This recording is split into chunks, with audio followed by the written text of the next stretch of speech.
can I just start with a question that I found fascinating? What's and that? then I started going down the rabbit hole and I realized like you and Alex Honnold are actually friends or you do stuff together type thing? Yeah, I mean, he's a big advocate for the transition away from a fossil fuel-based global economy and big advocate for solving the challenges we have with CO2 and carbon emissions. And so we built up a friendship around that. And then, of course, he's super active and he's the perfect spokesperson. Yeah, he loves the product. So yeah, it's been having him as a Rivian driver, Rivian owner has been really exciting. Yeah. Can I revisit the like Amazon or the Volkswagen comment that you made about like how it's safe to your dad was joking. How big of a deal? Like how big of a deal are each of these things when you operate a business that's high burn, like really high burn? It's just like the nature of the beast. Yeah. I don't know. You raised whatever it is, 14 billion before going public. Is that right? Yeah. Because like turns out like starting a car company from scratch is like expensive. Yeah. Yeah. So like, I don't know. I feel like you're flying close to the sun and then these deals happen and it's like shot of adrenaline into the system. Yeah. And then you get a strategic partner like Volkswagen, like check. I don't know. Like that'd be crazy. Yeah. I mean, since from when I started the company, one of the challenges of this type of business, so a car company, is you're competing against businesses that are spending a lot of money, many, many billions of dollars a year developing their own products. And to do something like this, you need many billions of dollars. You need a large team of engineers. You need a full supply chain. You need a manufacturing footprint and plant. You need a brand that people care about, and you need a product that has strong product market fit. And in the beginning, you have none of those things. So you have no capital, no team, no supply chain, no plant, no brand, no technology. And to get any of those things, you need the other things. So to get technology, you need capital. To get capital, you need technology. And different than typical software startups where you can have an idea, build a crude version of it, show there's demand, then scale the idea. The first dollar of revenue in a business like this takes many billions of dollars of spend. Yeah. And if you start at the point where you had, let's say, $5 billion and a team, it would still take you 4 or 5 years to develop the product. So it's just a really long gestation period to build up from an idea through launch. And I think it's easy to sort of almost convince yourself that you don't need as much money, you don't need as much capital. But if you truly want to compete with products that are best in the world, the size of the R&D team, the size of what you're building, it needs to be at a certain level. And so we made the decision to vertically integrate a lot of our content, all of our electronics, all of our software. We did it purely through the lens of we wanted to make the best products in the world. And we also really believed it'd create structural cost advantage in the long term. And along the way, we realized that some of those things have value to others. And so the big manifestation of that is, of course, the deal we did with Volkswagen Group that's leveraging our electronic stack and our software stack for a rapid deployment across a lot more vehicles than just our own. In some way, it's like you're Amazon building a bookstore, and then all of a sudden you like build all the infrastructure around supporting that bookstore, and then you realize, oh, there's maybe value in the specific thing that we started to build to support the bookstore. And now it's AWS. Like in some ways, like is that a terrible analogy? Well, I mean, it's a good analogy. I mean, I go back in time. In the early days, when the product and the brand were still being thought about and conceived, when I said, hey, we're going to be developing all this stuff in-house, building our own in-house computers, all of our ECUs, the electronic control units in the vehicle, and the software stack that sits on them, it sounded crazy to investors, to partners, because the auto industry is so deeply dependent on this highly tiered supply chain. Right. We have big companies that build the computers and the software, but it's led to this experience that feels very much like the vehicles on the road are a few generations behind the electronics in our pocket. And that was precisely why we felt so strongly we had to bring that in-house. We saw the opportunity for synergy by pulling those things together. We could make the products better. We could simplify them. But yeah, you build a lot of infrastructure. Building the company as a technology company first, and then the product that we create around that technology is our vehicles. Can you do a deal with Mercedes next? Because it's funny, like you asked me like, how do I like my car? And I'm like, I do like my car. And what I really like about my car is the like self-driving in the car. Mm-hmm. But when I see what you and Tesla seem to be doing, mm-hmm. the iteration that you're getting out of the technology seems so much more, you're just getting way more cycles. Yeah. Like I don't feel, maybe I'm just an idiot, but I don't feel like Mercedes is upgrading the tech in the car from their HQ every year, every 6 months. Like I just don't feel like I'm getting that. I mean, this is... Isn't that part of the deal? Yeah, I think the biggest shift that's happening in transportation in the automotive space today is moving from a world where all the electronics and the software stack are built around functions or domains within the vehicle.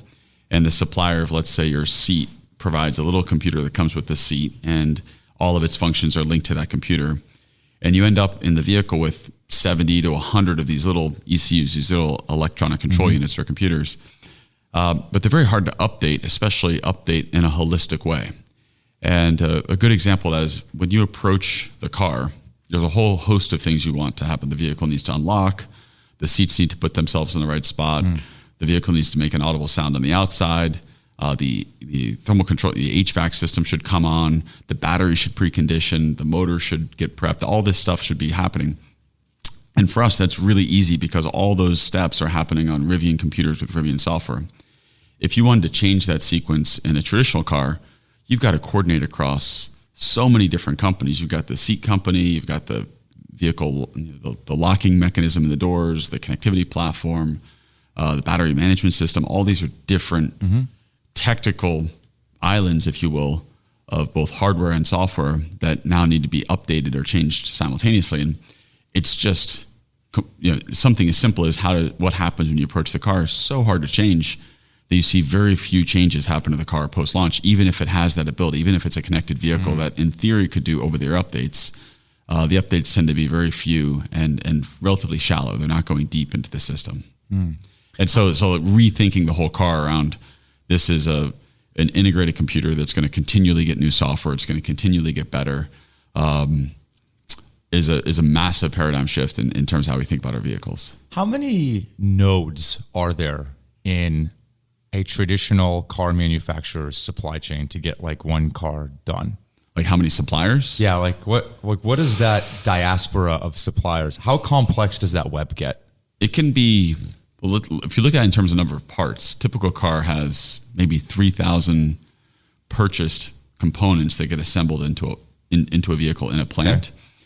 But that undersells the number of parts, actual mechanical parts, because a lot of those components may be an assemblage of components. So take like a headlight. Yeah. We buy a headlight from a supplier. It has more than one part, and it has close to 100 individual parts that feed into that headlamp, or sometimes a lot more depending on the light design.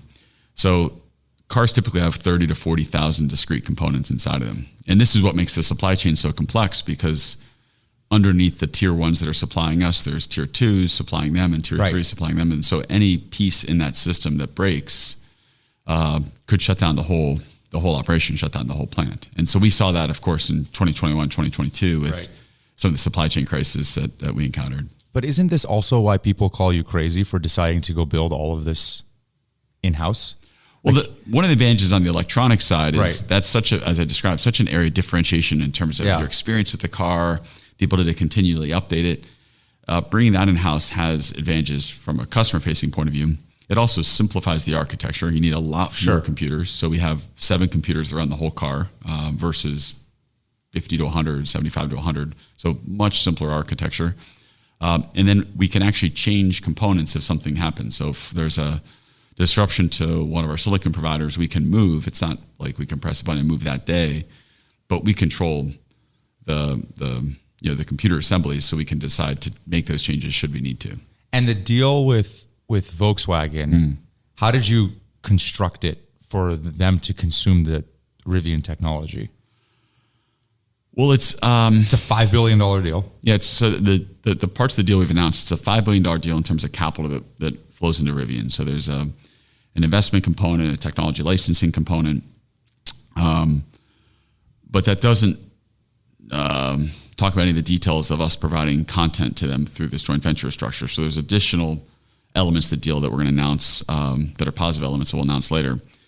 But what makes a deal like that so complex is it's hard to do half that deal, meaning it's not like Volkswagen Group could say, we want half of your architecture and we're going to continue using a traditional function or domain-based architecture in parts of the vehicle. So you have to really lean into the idea of scraping away lots and lots of little computers and replacing them with a much smaller number of geographically located or zonally located computers in the vehicle that then run lots of functions.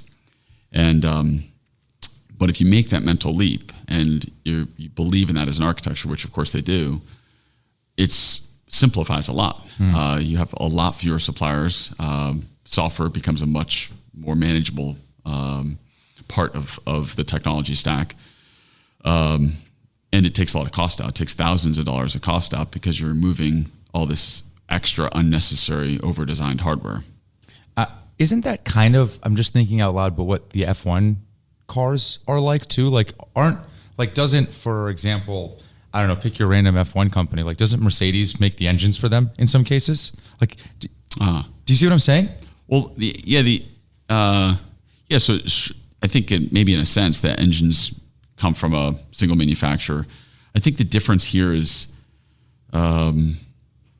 for a long time when we think of vehicles, we think of the hardest part of the vehicle being the building the body or whether you're using castings or stampings or what type of motor you're designing. I think increasingly the hardest part is owning the compute architecture, the network architecture, and the associated software that runs on top of it, because that's a big enabler for what you as a customer experience every day. So you get in the car, you don't necessarily experience was the lower subframe cast or an assemblage of steel components. What you experience is the software. What you experience is how it drives. What you experience is the performance of the thermal system in the vehicle, and that's all software based. And so that's a really hard element for traditional automakers to remap because they haven't historically done that themselves. They've used these suppliers to do a lot of the work.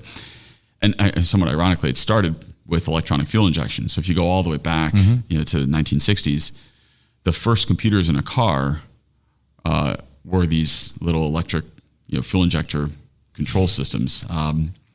And sort of ballooning off of that over the subsequent 60 years has been this proliferation of third-party computers throughout the car that over time increasingly became attached to all these different sourced items. So you buy a seating system, as I said, or a door system or a sunroof system. They come with little computers. And you end up with this deeply architecturally flawed system that you would never design from a first principles point of view, but we sort of ended up with as an industry, not as a company, but the whole industry looks like this. And so the benefit that we have, and I'd say Tesla as well, is from a clean sheet, you design it much differently. You'd say, let's have a small number of more centralized compute throughout the vehicle, much simpler in terms of software. We would, of course, own those systems because it's a major point of differentiation. But it's just, that's not how the auto industry grew up. It grew up in a much more mechanical way. Yeah, and if you're Mercedes, your core competency is not building the technology. It's building the engine, the chassis of the car, the physical stuff. Yeah, and I think that is a natural challenge for a new company is we built from scratch our technology stack, but we had to learn how to build cars. So we had to learn how to stamp metal panels and assemble them and assemble vehicles and run manufacturing plants. So that's a skill set we had to build, and that's something car companies have been doing for a while. And that skill will remain an important asset. I think the thing that's shifting before our eyes is engine design as a skill set and as a trade used to be the way a vehicle was differentiated. It was something that car companies really held close to the chest. It was a major point of differentiation. And it's becoming, certainly over the next decade to 2 decades, it'll become an irrelevant skill set. It's no longer even part of the topology of a vehicle, let alone something you differentiate around. Did you ever think about, let me just take this to the logical extreme. Did you ever think about outsourcing building the body of the car, the hardware, to the people that have that core competency and just saying, you know what, we'll do the tech? Yeah, I mean, when I started the company, it was just me. And so you in the beginning, I spent all kinds of time thinking about contract manufacturing, partnerships, essentially ways to solve this this really hard aspect of building a car company, which is it takes a plant that costs billions of dollars, thousands of people working in the plant is their way to bypass some of that capital intense part of the business. And we ultimately came to the conclusion that we wanted to own that part as well. So we run and operate our own manufacturing plant. We're going to be building more plants.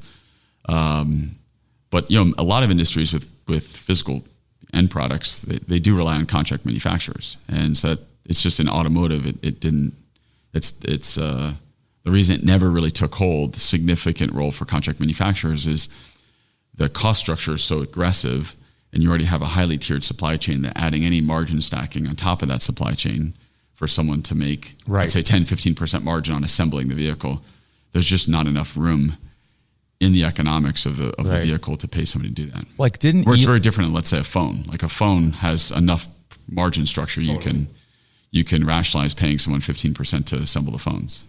Like I was just thinking, didn't Elon use the Lotus body at first for the Roadster to kickstart that thing off the ground? Yeah. So I mean, we certainly thought about, looked at all kinds of combinations like that, and for understandable reasons. It's just such a large amount of capital to spend on the front, and so many skill sets have to be built so quickly. How many times did people tell you? I mean, like, basically, on the list of companies not to build, like car companies up there, yeah, aerospace car companies, yeah. Like, how often did people tell you, like, do not build this? Like, I mean, often, yeah. And then you would probably hear that, and then the next iteration would be like, not only am I going to build it, but I'm going to vertically integrate it. And now, you kind of kept taking it further. Yeah, and for us, we had some pretty significant evolution in the business along the way. So I started the company, and the mission was to help drive us towards a carbon-free future as a planet. And so one of the biggest elements that has to change in a dramatic way is our transportation systems. We have 1.5 billion cars on a planet, which are combustion powered. And it's hard to imagine this, but in my lifetime, all those vehicles need to be replaced with electric vehicles. And that's just the scale of that, sort of overwhelmingly large. So then you say, okay, well, what kind of product do you build? And we initially started with the concept of something that was more of like a sports car coupe type vehicle, had a major pivot a couple of years in, and essentially pivoted largely to the strategy that you've seen manifest in the world today with a flagship product that was a truck and an SUV. And it took us it's not like that happened overnight, but it took us some time to arrive at that as a strategy, building a brand around a vehicle that enables, active lifestyle, enables adventures, and enables you to do the things you want to take photographs of. We often think of it as. But along the way, that meant we were going to be electrifying a truck and SUV segment, which you think about like going and talking to investors to say we're going to build electric vehicles. Well, what kind? Trucks and SUVs. The kinds of questions we would get, looking back now, it's comical, but people are like, but what if they get wet? Right. And can they go off road? And what if it hits a really large bump? And so we came to the conclusion that we actually had to completely disrupt people's incorrect perceptions of what an electric vehicle was, largely which was based on like the idea of like golf carts or small electric vehicles, and say you can actually make an electric thing that's very capable. It can go on rugged terrain. It can go in water. It can go off road. It can be very quick. It can handle wonderfully well. And so one of the core tenets in early days was, let's make sure the product attributes are so damn good that no one's going to debate whether this is a interesting product. And in fact, we draw people in to the product, not just because it's electric, just because it's an awesome product. Yeah. And so we forced ourselves to imagine a world where 100% of the vehicles in the world were electric, and this has to differentiate itself relative to those vehicles, meaning the objective wasn't just make an electric truck, it was make the best truck or the best SUV in the world. And, by the way, this thing's electric. Yeah. I mean, you're not just talking in your own book here. In this year, I think it was this year, Rivian was named the best luxury brand of 2024 by U.S. News and World Report. You have released 3 new product lines this year. Is that right? We did a big update to our truck and our SUV, so our R1T and R1S. It's a massive update. Yeah. Motor Trend magazine described it as the most, which is like the mecca of, like, you must have read that growing up. Yeah, I'm a huge car enthusiast. I had them on my bookshelf. Yeah, so like when Motor Trend described it as the most remarkable car we've ever driven. Yeah, that's got to bring a guy like it was cool. That's got to it's cool. On. Yeah, that's amazing. Yeah, and I mean, it's amazing to get these like enthusiast journalists to get really excited about our products. But what's been in many ways the most humbling is to see the reaction of our customers around the product. And, you know, if you'd asked me in 2019 or 2020 what our hope was, I would have said, well, our hope is to build a brand that people care about, to build a brand that has meaning beyond just some of the attributes or some of the characteristics of the product, and something that has deeper meaning. You know, great brands do that. Nike, Apple, these brands mean more than just their products. And amazingly, through how we've built the brand, that's manifested in our physical spaces, our products, the way we show up in the world, it's led to something that people really connect with. And so JD Power does this annual brand study of brand satisfaction, likelihood to repurchase, and brand appeal. And for the last 2 years, we've been number 1, which is like mind-blowing to me and exciting and humbling, because in our first year of production to be at the top of that, and our second year of production to be at the top of that, it's just incredible. So that, of course, puts the pressure on us to continue to deliver the product. The vehicles need to continue to stay really at the front edge of the curve. The way we set the rest of our go-to-market side of the business needs to be really strong.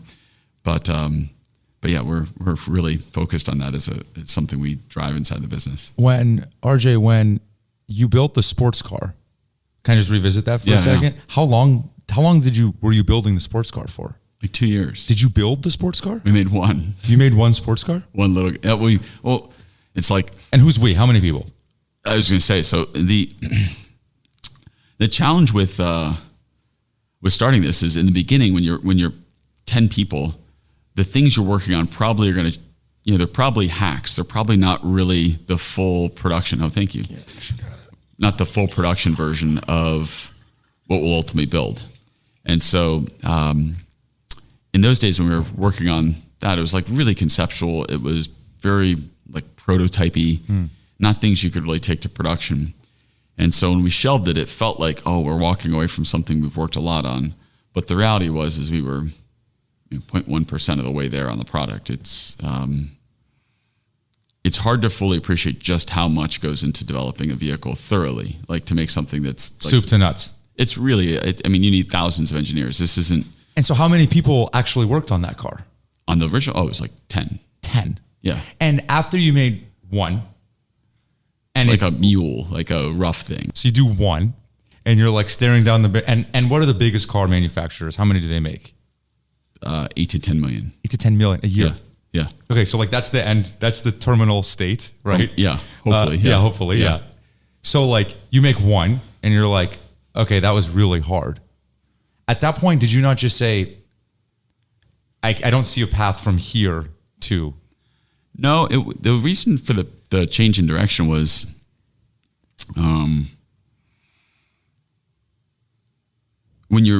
for me, like building the business out, trying to raise capital for it, you're constantly thinking through the strategy. You're describing the strategy to investors, suppliers, partners.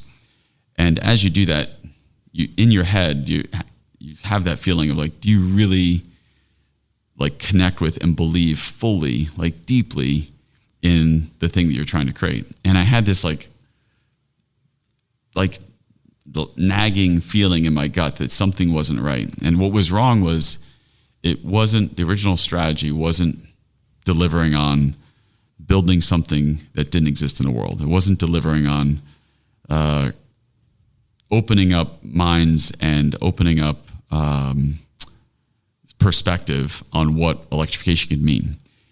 And for that matter, what sustainability and transportation can mean. And so the reason for the shift was to say, we need to be able to answer the question, are we as a company driving the most impact we can drive with the product and the strategy that we've defined. And so the answer to that I didn't believe was yes. I said this isn't the right compilation of product, technology, brand, market. It just wasn't right.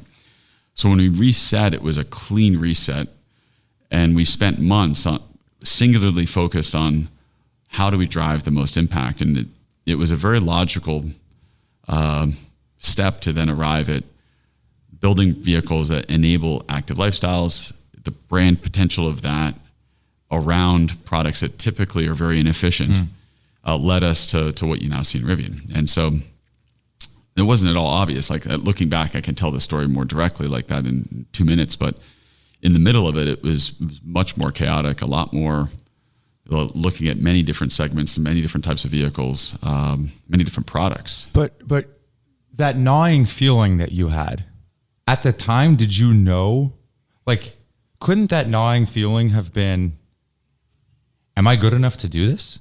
Like, couldn't that gnawing feeling have been, even if I believe I'm right, is anybody else actually going to believe me?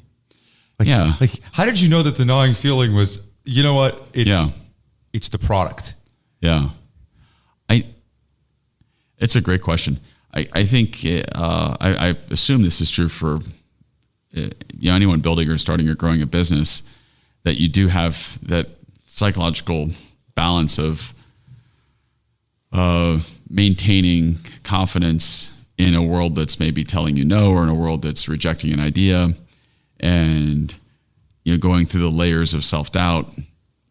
The way I managed through that for me was actually pretty simple. I said, as long as what Rivian does and what the company is doing ultimately does more good than bad, and that can occur in many ways. It could occur with a successful business, but I also saw it as, if we can influence the auto industry to accelerate some of its efforts just by showing them what's possible, even if the business ultimately doesn't work, at least for my kids, that kind of like long-term multi-generation perspective, at least the world would be better off. You can live with that. Yeah. And that was actually how I helped myself, like, sort of look through it. I think I look back now and I'm like, man, it was a steep hill to. Yeah. Like, you redefined failure. Like, failure wasn't, is the company going to make it or not? Failure was, am I advancing the cause of electrifying vehicles?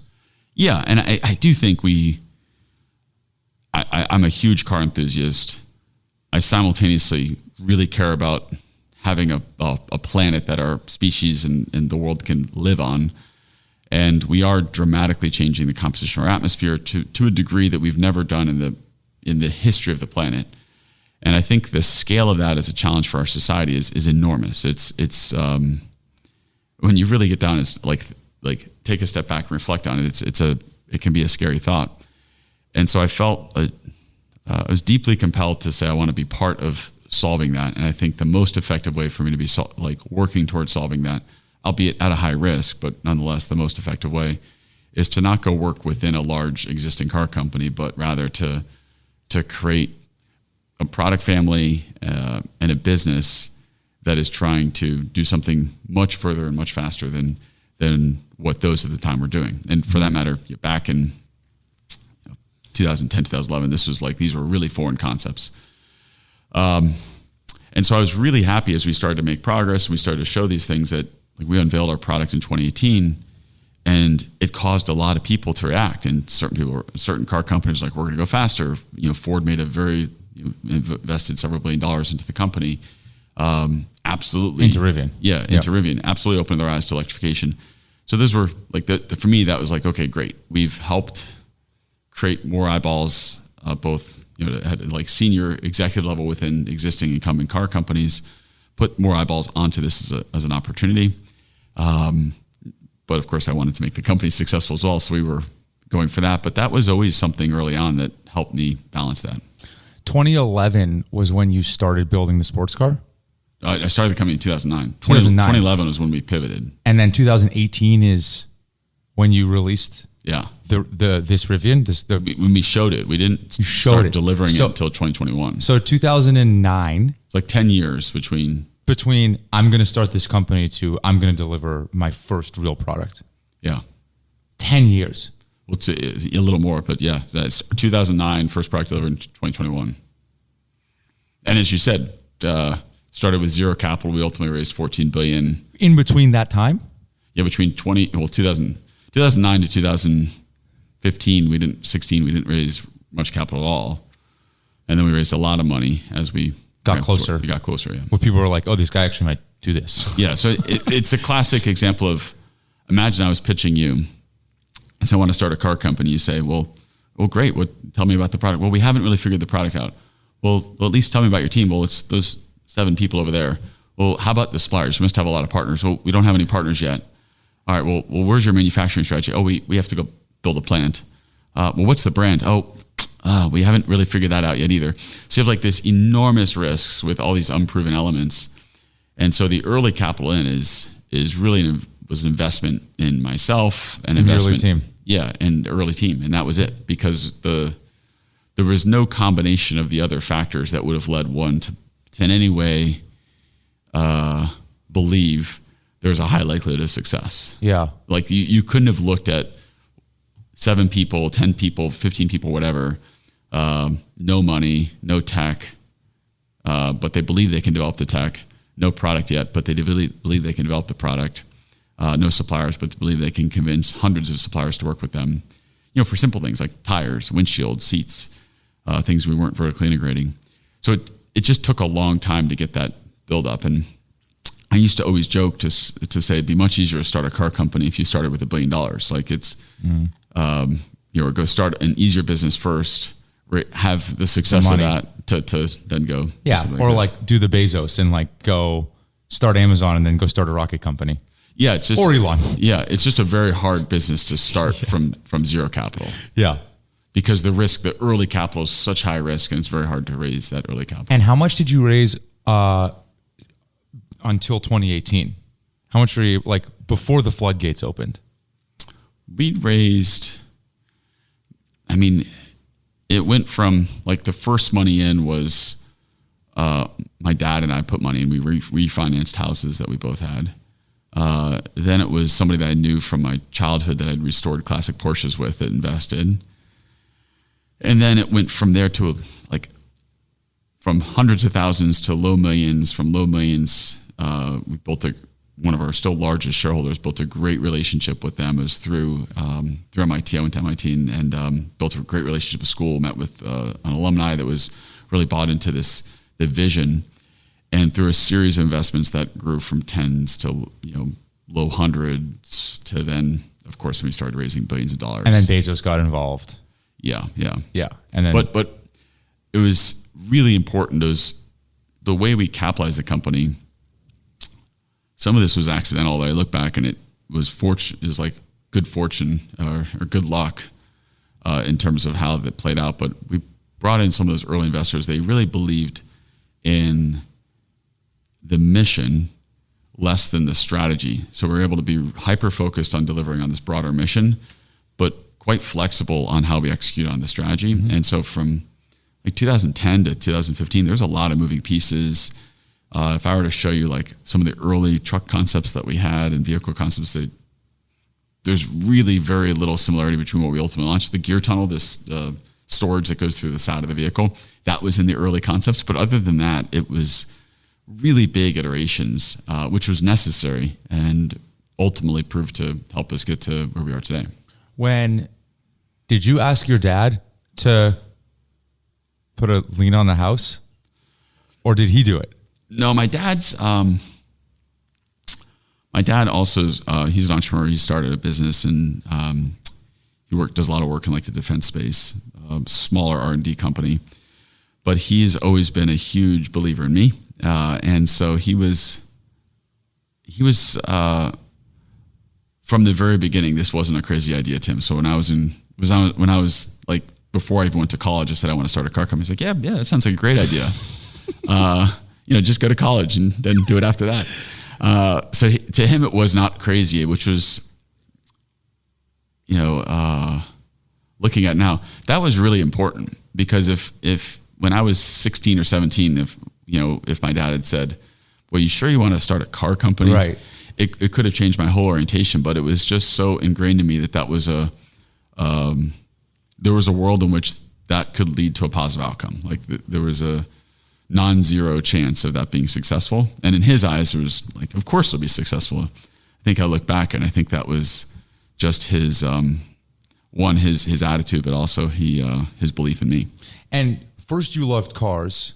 Then I imagine the focus of the intersection between electric cars, what that means for the planet. Yeah. And then your passion around cars probably really started to come together by the time Rivian was happening, 2007, 2008. Yeah. I mean, it was a pretty complex journey for me because I grew up, like probably on the furthest end of the spectrum of being an extreme car enthusiast, where I knew every car on the road. What do you mean? I mean, I had car parts in my bedroom. I had engines on my desk. I was, really extreme. So you mentioned some of the cars your dad had. I had an engine from a Porsche 928 that I bought for a car project that I was going to do before I had a driver's license. So I was just like really obsessed with cars, building cars, working on cars. But as I got older, I realized these things I loved so much were at the root of many of society's biggest challenges. So, of course, I think the biggest and certainly the hardest to solve is what's happening from a carbon emissions point of view and a climate point of view. But certainly they've played a major role in the overall makeup of how our society is operating. So we have wars that are being fought over oil. We have a lot of our relationships, good or bad, in the world link back to oil and the industrialization of the world from a fossil fuel basis. So I was like, man, this is like, these things have really, like, they're great. They've helped propel society forward, but they've also created a lot of big challenges. And so there was like a few years where I was torn with this love of cars, but also seeing that they're at the root of so many of our biggest challenges as society. And I realized I wanted to work on bringing those two together. And that was like my core idea with Rivian. And so early on, before I started the company, there was all different kinds of ideas of how that might manifest. Is it public transit? Is it small bike-like things? Is it a car-like thing? And ultimately we landed on it's a car-like thing, and then it's what Rivian became. But there was a lot of different ideas that I was exploring. When did Tesla start? When did the Roadster come out? Was it 2 years, 3 years ahead of you? Roadster came out in 2008. Okay. Yeah. So you started... the Roadster came out, I think it was like 06 or 07. Okay, so you started working on it a couple of years after that. Yeah. Was that inspiring to you? Oh, I think Tesla's been absolutely inspiring. There's one of the things that was so important to me with Rivian is to make sure we weren't covering the same ground as Tesla. Totally. And so, which ironically you started to do. Well, that's actually was one of the things that if you think about starting a car company and you want to build a brand that draws in enthusiasts, especially for me being a fan of sports cars, like a logical place to start is build a sports car, use it to build the brand, then following the sports car, follow it with more mass market vehicles. And that was, of course, how Tesla's strategy played out, and it worked, wonderfully well for them. And we were starting in a similar logic space to say, build a sports car. And I realized somebody's done that already, and they've done it well with Tesla. And so the pivot to a completely different type of product, experience, vehicle topology was a very intentional effort to also create a new story for not only for us as a company or as a brand, but importantly, help shift more mindsets around what sustainable transportation can look like. This is a dumb question. You don't have to answer it, but did you ever consider when you were deciding, should I start Rivian, should I not? I could go work at Tesla. Did that ever cross your mind? That would be another way. Or were you hell-bent on, I'm starting a company? Maybe it's not just Tesla. Maybe it's another, pick your, go work for... I think Volkswagen. Super highly of Tesla. But I definitely thought about working at another car. That was work on a trade-off. The trade-off was always is the likelihood of, it's a classic example of and go work at a car company, have a job. It's relatively predictable, but the impact within that business is going to be of a certain scale, but certainly limited. Or I could go start something, and the likelihood of success is much lower and much more, much less known. But if successful, the impact would be much larger. And I said, well, that sounds like a lot more fun. So I'm going to go with the latter approach. It was, to me, it was always just, I didn't mind the much higher element of risk, and because the outcome, if successful, can be so much, so much more impactful. During those, call it 7-8 years until 2018, when money started flowing in a little bit more freely, how close, like, were you actually getting close to no money in the bank? Oh, always. The whole time. Like, yeah, there was... actually, like, you're not like, this isn't for the movie script. No, like, we were on the edge of... But I think in our business...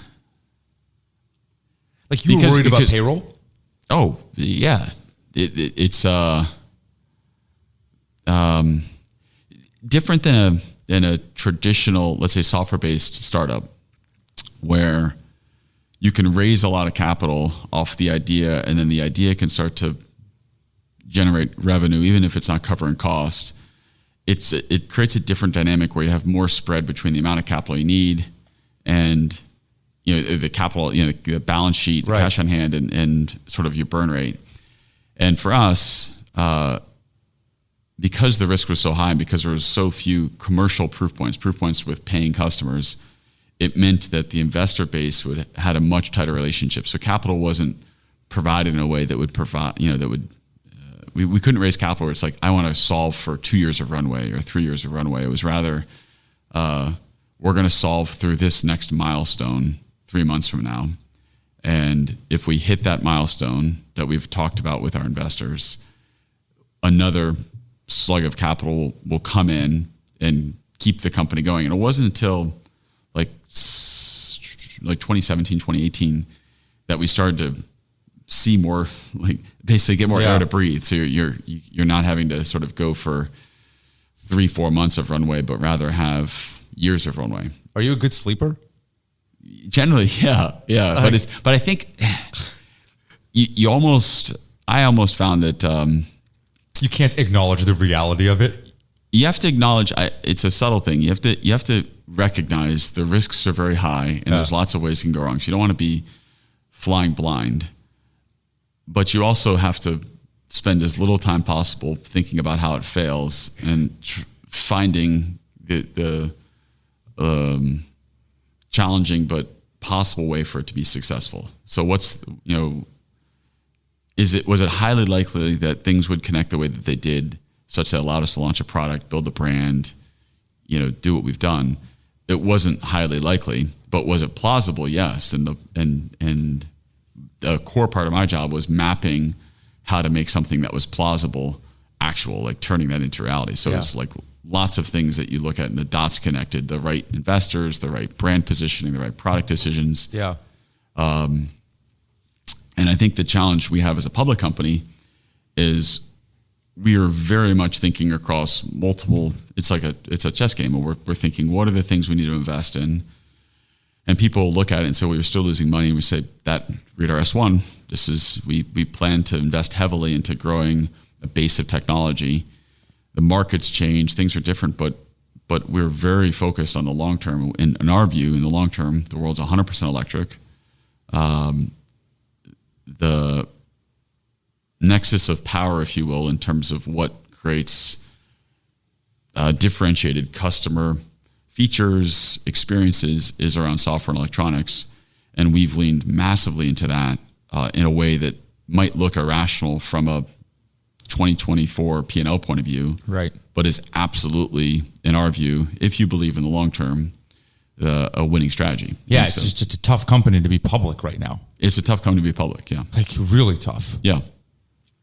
But it's a very it's just a different flavor of tough. Yeah. So it's different. Like in 2017, that was tough. That's to be right. A private company when we're like, we're every few months we're running, down to zero cash in the bank, and like that's tough as well.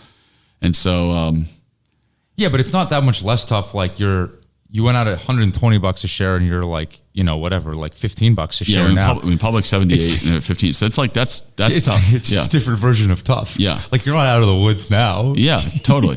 But I always say like, we're always going to be challenging ourselves. We're going to be pushing. There's going to be challenges in the business. Just like it was in 2012 or 2017, today in 2024, it's like focus on the things we can control, focus on the long term, make the right decisions with the benefit. Now this is unique as a public company, with the benefit of seeing the whole playing field. Yeah. So there are things we're building and planning around that are less obvious to the public markets, but very clear to us. And so the decisions we're making, it's not like we're just spending money because it's right. Easy. We're spending money and deploying capital and building technology because we see very significant in terms of scale, but also uniquely difficult to access market opportunities that we believe we're uniquely positioned to go after. Well, also, like, how do you as a public markets investor underwrite the deal that you just did with Volkswagen? You know what I mean? And that deal wasn't like written in stone. Yeah. That just kind of was created. Yeah. Yeah. Like, so it's pretty hard to measure that as a. Yeah. I think it's helpful to have, it's a great validation of what we built. The company of that scale, one of the biggest car companies in the world, has made the decision to move, onto our technology stack in terms of our electronics platform. Is it all their cars? Eventually, it'll be across the whole brand portfolio. That's insane. Yeah. So it's can I ask you a personal question? Over the last, whatever it was, 12 years of building the company, like, do you feel like, did you ever get the feeling like, am I putting off my entire life to build this as my life?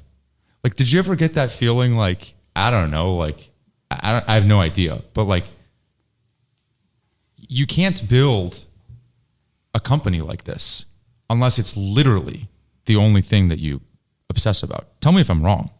Yeah, it's like this had to occupy almost all of your brain space. And maybe it still does. Yeah, it's it definitely starting a business is not something you do as a partial commitment or as a sort of this fun side job. This is a big commitment, and I think I have a lot of friends who are entrepreneurs, and there's a wonderful common understanding of just what goes into building a business, what it's like to be in that arena, what it's like to have a lot of people that are maybe not taking the risk or not putting in the insane hours, that are critiquing the idea, or critiquing the product or the nature of what's being built. And I think it takes a certain mindset that's comfortable with that, comfortable knowing that a lot of people are going to either disagree with you or have a point of view that's negative towards what you're building. And in a way, I think that if you have that psychological makeup, you actually thrive in it. You don't mind you don't mind that point of view, because it's sort of like, oh, I'm gonna go build this. I'm gonna go prove to myself and to others that this is possible. And that was certainly true with Rivian. Like, it was very much it was a lifestyle of really thinking a lot about this, having to live in a world of like being creative, but also executing on very thin capital, and not letting the fact that capital is thin cause your mood to change and be less creative. Right. And that's always the mental gymnastics, is especially in a company that has consumer-facing products. You have to create products that have joy and love and like hopefulness embedded into them. And you're often doing that when you feel like your head is in a vice. So you're like, you spend time with the finance team, you're like, oh shit, we're going to run out of money. All right, let me go talk about the interior, color and materials. And they're like very different mind spaces, and that may happen in the span of the same 2 hours. Yeah. So I felt, for me early on, that was one of the biggest learnings. It was like, wow, the context switching is tough. Well, and maybe to put a finer point on that, as you context switch into all of these different domains within the business, none of the things that people are bringing to you are the fun, cheery, rosy, easy decisions. Yeah. Like, those are all the really hard ones. Yeah. Yeah. Like, to your point of your head being in a vice. Yeah. I mean, part of, I think especially for an early stage company, the CEO, the role of that person is to like essentially be moving from the biggest problem to the biggest problem. So you're generally living in the world of the most broken things within the business. Right. And so you actually build skill around that, and you don't even realize it. And for me, it's been so, since I started the company, it's just been my life. Yeah. That I'm very comfortable with things not being in their end state. And one of the things we've realized as we've scaled is if you've grown up in an environment like that, you build muscle memory and understanding of what it's like to build something that's, the classic phrase of you building the plane while you're flying it. And those that are coming out of very established businesses often aren't used to getting into a plane that has a missing wing. Right. But that's a normal day. That's a Tuesday to me. It's like we're used to that. And during those 10 years, whatever, how long it was, until you raised real money, like a lot of money, were you making money? Like I can't imagine you're making all this money. There's no way you're pulling out a huge salary when you're like barely making payroll. Oh yeah. I mean, in the beginning, I didn't even have a salary. I was like very, very, I had no money, none. In the beginning, because I was doing some of the funding was through me, it made no sense to refinance house, then pay myself, pay half of it back to taxes. So it's like, you're just living very, very lean for a long time. But like, to your point about a regular software business, a long time for a regular software business might be a year or two. And then you raise a seed and then a Series A, whatever. Not that long. In your case, it's like 10 years. Yeah, it was a long time. Yeah, it was long. When you look back at it, it sounds like I don't even think people, I certainly have a hard time appreciating like what level of sacrifice that is. Yeah. You know what happens though, that's hard to, and you look back and it feels like it was a really long time, but in the moment, there was a constant, like if I look back at like 2013 or 2014 when things were really fuzzy and it wasn't clear that we were going to raise capital, and I was worried, we'd go to I'd have a Christmas party and there'd be the 50 employees and their families would show up, and all I could think about was, oh my gosh, I hope I don't screw up these people's lives by them not having a job. So you like really focus on how do I make this successful? And it's if you take a step back and you're looking at like climbing a mountain, you look at it in the distance, it looks impossibly tall to climb. But when you're on the trail, you're taking one step in front of the other, one arm in front of the other. And so that really happened in an extreme way for me, where it feels like 2 seconds ago the company had 30 employees, and I blinked, and all these like years and years went by. We made all this progress. We now have 16, 17,000 employees. Products, as you said, they're highly regarded, but it was the one step in front of the other, make progress every day, break down things that are in front of us. That was like the mindset of the business, and that culture was built in because we were such an underdog and so underfinanced, and all those elements of what it took to get to the first launch of the first product. But it's funny because in the beginning, like you said, the way that you would create. We have 5 minutes, guys. Okay. I don't even know where's that voice coming from? In the beginning, you have to create cognitive dissonance. And what you say is, you know what? It doesn't matter.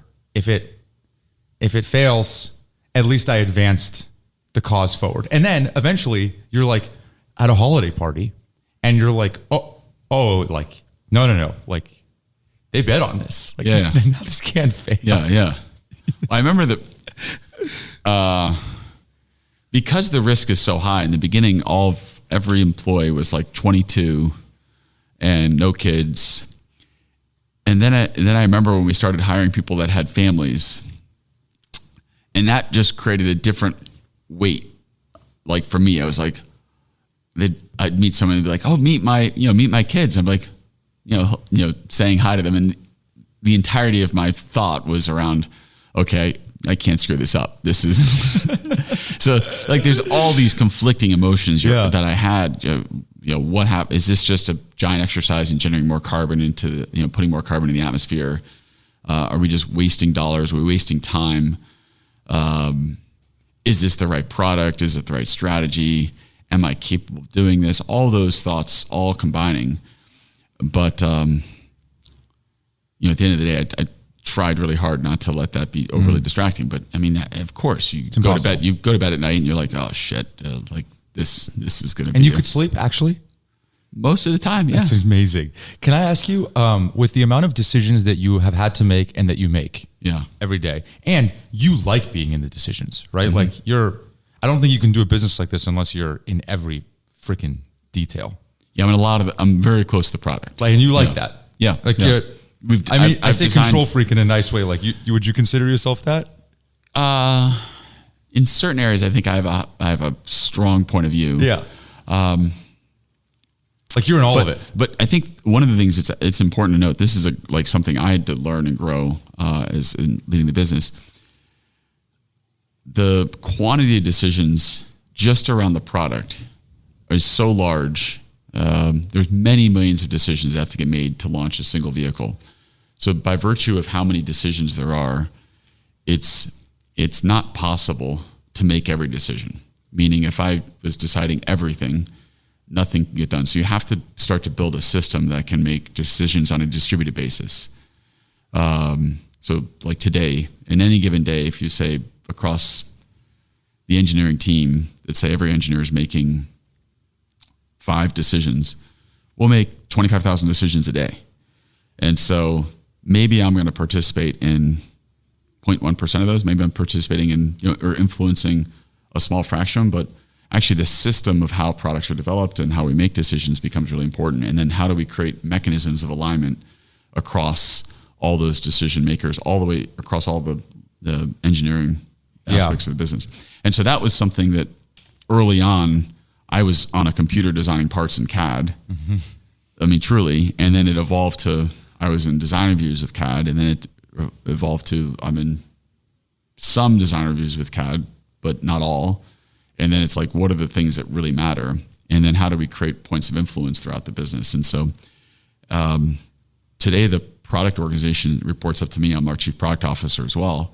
So I have a bunch of product functions that come into me. But like the organization evolved to be that, and I actively designed it to work around me as the product. It was the overall leader of product within the business. I know can I have like 2 more minutes of, I have one or 2 more questions for you. Is that okay? Yeah. Sorry. Okay. 0.1% of 25,000. I know we're like, this is rough approximation. Probably even lower than that. Yeah. But like, that's 25 decisions in a day. Let's just say, yeah. I suspect you make more decisions than most people have to in a normal business. Yeah. And yeah. Like, how do you manage that? Like, how do you manage the day? Do you have a routine? Like, what does your day look like in order to sustain? That's an important point. It's evolved a lot. In the beginning, I was much less intentional about that. So days would be very different contextual environments. So a design decision to a technical decision to a personnel decision to a strategic partnership decision, all jumbled together. And what I now try really hard to do is to create, every day has sort of a flow, and the most hardest creative decisions happen early in the day. The more tactical things happen in the middle of the day, and then the more tactical decisions happen in the middle of the day, and then tactical execution, where it's less about decisions and more around accountability or operationalizing different aspects of the business happen late in the day. And then each day has different focus areas. And for us, because we have several, you can almost think it was like several businesses embodied in one. So we have a team that's developing self-driving platform. Almost, it is. I mean, that could be its own company. Yeah. We have a team developing power electronics, battery systems, and drive units. That could be its own company.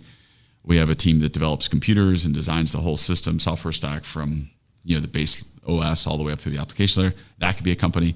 So each of those have review cycles and cadences where I'm intentional on how I lay those out. But that took me a while to realize the importance of designing the day and designing how I use my time. And early on, it was just pour hours into everything and just brute force it and work 19 hours a day, 7 days a week, and not sort of think about the flow of how things come together, and not enough emphasis, for me at least early on the quality of decision making. So now, by no means, I'm still learning and improving, but I'm much more intentional on making sure that decision quality is high. That's not to say that decisions aren't changed or moved because we're in a dynamic world, but making sure like the right brains at the right time of day and the right mindset are being deployed on these hard decisions. Sweat? Looks like you sweat every day. You're in great shape. You sweat every day? Sweat? Yeah, you get a workout in? Yeah, that's another thing. I think at least it's unique to everybody and every individual. But for me, I find I'm much more effective if I can do some form of exercise. For sure. And I make better decisions. I'm more creative. But there are times when I didn't pay attention to that, and I can look back and be like, oh, the older version of myself would have advised the younger version of myself to like go for a walk, go for a jog, totally. Go shoot some hoops, do something like that. I appreciate you doing this. Are you hiring? Are we hiring? It depends on the area, but yeah, what areas are you hiring for that are top of mind? The things you'd probably expect. So we're hiring in our machine learning AI field. We have a lot of software openings. A lot. We're probably going to be hiring another 1,000 people within our software team. Our electronics team is growing. And then because we're scaling our go-to-markets out of our business, we're rapidly building out physical footprint, which has lots of different types of form factors. So we have charging locations, we have service locations, we have sales locations. So the organization continues to grow. Yeah. Grit. When you hear the word grit, last question, everybody gets asked it. What do you think of?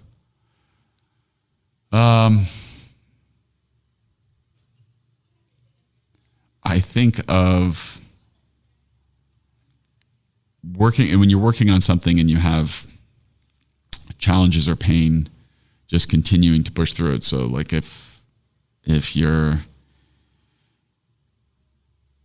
got blisters on your hands, sores on your feet, and a headache, you just continue going through. And that's a lot of what building a business is like. It's extremely high resilience, more than I think folks, people that haven't been in an entrepreneurial environment probably recognize. It's easy to sort of think of entrepreneurs as this easy lifestyle, or they look at the end state success of a very small, teeny tiny fraction of entrepreneurs and ignore that along the way it takes like running through brick wall after brick wall after brick wall. And that's one way to look at grit. I appreciate you doing this. I can't wait to see what this company does. I really appreciate you doing this, man. Yeah, thanks. I appreciate it.